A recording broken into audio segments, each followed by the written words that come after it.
Slacker, that word, barked with authority, with that unforgettable glare, that voice that could make you straighten your posture even through a movie screen.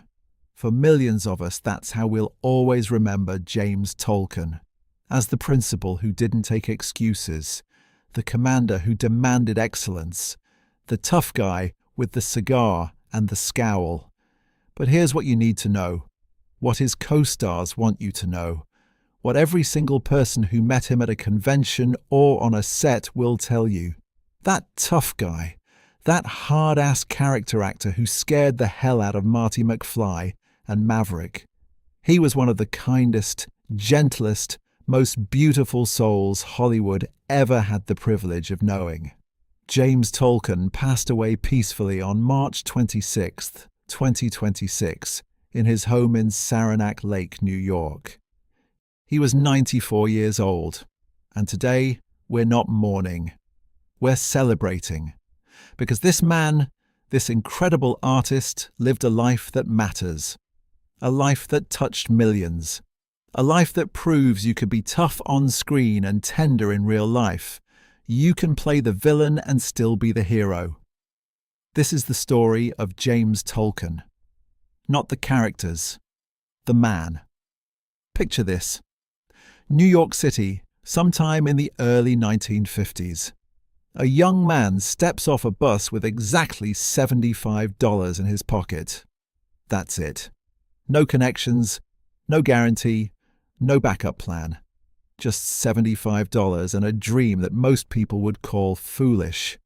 That was James Tolkan, born in Calumet, Michigan in 1931. Bounced between states after his parents divorced when he was just 14. Graduated high school in Tucson, Arizona. Did a stint in the Navy during the Korean War, serving aboard the USS Sandoval. Tried college. 3 different colleges, actually. Nothing stuck.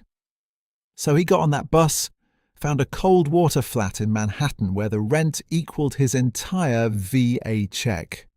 And while he worked on the docks during the day, hauling cargo, breaking his back for minimum wage, he spent his nights studying at the Actors Studio, under Stella Adler, under Lee Strasberg, the legends who taught Brando, De Niro, Pacino. 25 years. That's how long Tolkan spent in New York theatre before Hollywood really noticed him. 25 years of off-Broadway shows, ensemble casts, supporting roles, doing the work. Not for fame, not for fortune, for the craft. Because he loved it. Because he was good at it. Because theatre was where he belonged. He was part of the original Broadway cast of Glengarry Glen Ross, one of the most celebrated American plays ever written. He worked opposite Al Pacino multiple times. He performed at the Kennedy Center. And years later, after all the movies, after all the fame, when asked what he was most proud of, he'd say the theatre work. Every time. That's where his heart lived. The first big break came in 1973, Sidney Lumet's Serpico. Then Love and Death with Woody Allen in 1975, where Tolkan played a dual role, Napoleon and his look-alike. Small parts. Character work. The kind of roles that don't get you on magazine covers, but make the movie better because you're in it. But 1985? That was the year everything changed. Robert Zemeckis needed someone to play the vice principal of Hill Valley High School, a guy who's been dealing with slackers for decades, a guy who looks at young Marty McFly and young George McFly 30 years earlier and sees the same damn pattern. Your father was a slacker too, McFly. James Tolkan made Mr. Strickland iconic, not through scenery chewing, not through overacting, through precision, through that stare, through the way he could make you feel like you just got called to the principal's office even though you're sitting on your couch eating popcorn. Back to the Future became a phenomenon, a cultural juggernaut. one of the most beloved films ever made, and Tolkan was back for part 2. And part 3, where he played Marshal James Strickland, the ancestor in the Old West. Same intensity, same presence, different hat. Then came 1986. Tony Scott's Top Gun, Commander Tom Stinger Jardian, the Carrier Air Group commander who has to deal with Maverick's reckless genius. That scene where he's smoking the cigar, glaring at Cruise and Edwards. Tolkan once joked that Tony Scott had him smoking that cigar for so long during takes that he literally turned green in front of the camera. Top Gun became another massive hit, and suddenly James Tolkan, the guy who spent 25 years grinding a New York theatre, was a recognizable face worldwide. The authority figure, the hard ass, the guy you don't mess with. But here's where the story gets beautiful. Because the roles he played, they couldn't have been more different from who he actually was. Michael J. Fox put it perfectly in his tribute. R.I.P. the great James Tolkan. You are definitely no slacker. Grateful to know you, act with you, and direct you. I'll miss you, pal. Christopher Lloyd, Doc Brown himself, wrote, James, where you're going, you don't need roads. I miss you, friend. Leah Thompson called him a kind, beautiful, wonderful actor and friend who loved his work, his family, and his fans. Tom Wilson, who played Biff, honoured him as a tremendous artist and a great pal. These aren't corporate statements. These are people who genuinely loved him, who knew the real James Tolkan. His agent John Alcantar said it best. Despite playing hard asses on screen, Tolkan was a total sweetheart of a man. At conventions, and James loved fan conventions, he'd greet people with that famous slacker, but with a twinkle in his eye, with warmth, with genuine appreciation for the people who loved the movies. He'd pose for photos, sign autographs for hours, tell stories, make people laugh. Because he understood something fundamental. These fans weren't just consumers of his work. They were the reason the work mattered. He got a kick out of it, out of being recognized, out of people quoting his lines, out of the fact that movies he made more than 30 years ago were still connecting with new generations. In a 2019 interview, he marveled at it. We're talking about movies we did more than 30 years ago, and people are still interested and coming back, and they show their interest. That's legacy. That's impact. Not just being remembered, but being loved. There's another part of James Tolkan's story that deserves to be told. In 1971, he was performing in an off-Broadway play called Pinkville. She was working as a prop girl.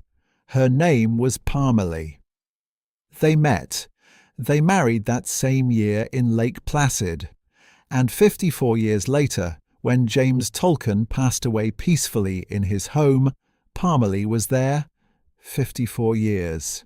In an industry where marriages often measure success in months, not decades, through the lean years and the famous years, through Broadway and Hollywood. Through the grind and the glory, she was his partner, his anchor, his home. And when his family announced his passing, they asked for donations not to some Hollywood charity, but to local animal shelters and rescue organizations. Because James Tolkan, the man who scared fictional teenagers and fighter pilots on screen, adored animals, loved them, wanted to make sure they were cared for even after he was gone. That's character, real character. Not the kind you play, the kind you are. James Tolkan's filmography is staggering. Over 50 years. More than 100 credits. Serpico, The Amityville Horror, Wolfen, Prince of the City, War Games, Masters of the Universe, Dick Tracy, Problem Child 2, Countless TV guest spots on Miami Vice, Remington Steele, The Fresh Prince of Bel-Air, The Hat Squad. He directed episodes of A Nero Wolfe Mystery. He played more than a dozen different roles in that series alone. A chameleon, a craftsman. But ask him about it and he'd tell you. I enjoy doing movies, but it's not really my forte. Theatre. Always theatre. That's what he considered his true calling. The movies were great. The fame was unexpected. But theatre, that was art. And maybe that's why he was so good in those supporting roles, because he wasn't chasing stardom. He was chasing truth, authenticity. The moment where a character becomes real, even if that character only gets 3 minutes of screen time. He made those 3 minutes count. Every single time. So what do we remember? What's the legacy of James Tolkan? We remember the voice. Slacker! We remember the glare, the authority, the way he could command a scene without raising his voice, or by raising it at exactly the right moment. We remember Mr. Strickland in the 1950s telling young George McFly he's a slacker, and in the 1980s telling Marty the same thing. And in the Old West as Marshal Strickland keeping the law. 3 different eras, same intensity. We remember Commander Stinger in Top Gun, the voice of reason trying to rein in Maverick's dangerous brilliance. But more than the roles, we remember the man.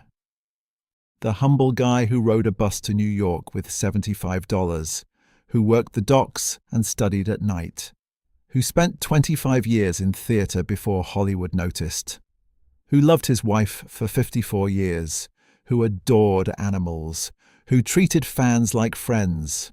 We remember a man who proved you don't have to be the lead to leave a mark. That character actors, the ones who show up, do the work, make the scene better, and go home, are the backbone of cinema. We remember an artist who took his craft seriously but never took himself too seriously. Who could terrify you as Mr. Strickland and then make you laugh at a convention? Who played tough guys and was tender? Who embodied discipline on screen and humility off it? James Tolkan lived 94 years, nearly a century. Long enough to see the world change. Long enough to watch Back to the Future become a timeless classic that kids born in 2010 love just as much as the kids who saw it in theatres in 1985. Long enough to know that his work mattered, that it would outlive him. And it will. Every time someone watches Back to the Future and hears slacker, every time someone quotes Top Gun, every time a young actor discovers his performances and thinks, that's what I want to do, that precision, that commitment, that truth. James Tolkan is survived by his wife Parmalee, his 3 nieces, and millions of fans who feel like they lost a friend they never actually met, but somehow knew. Christopher Lloyd said it beautifully. James, where you're going, you don't need roads.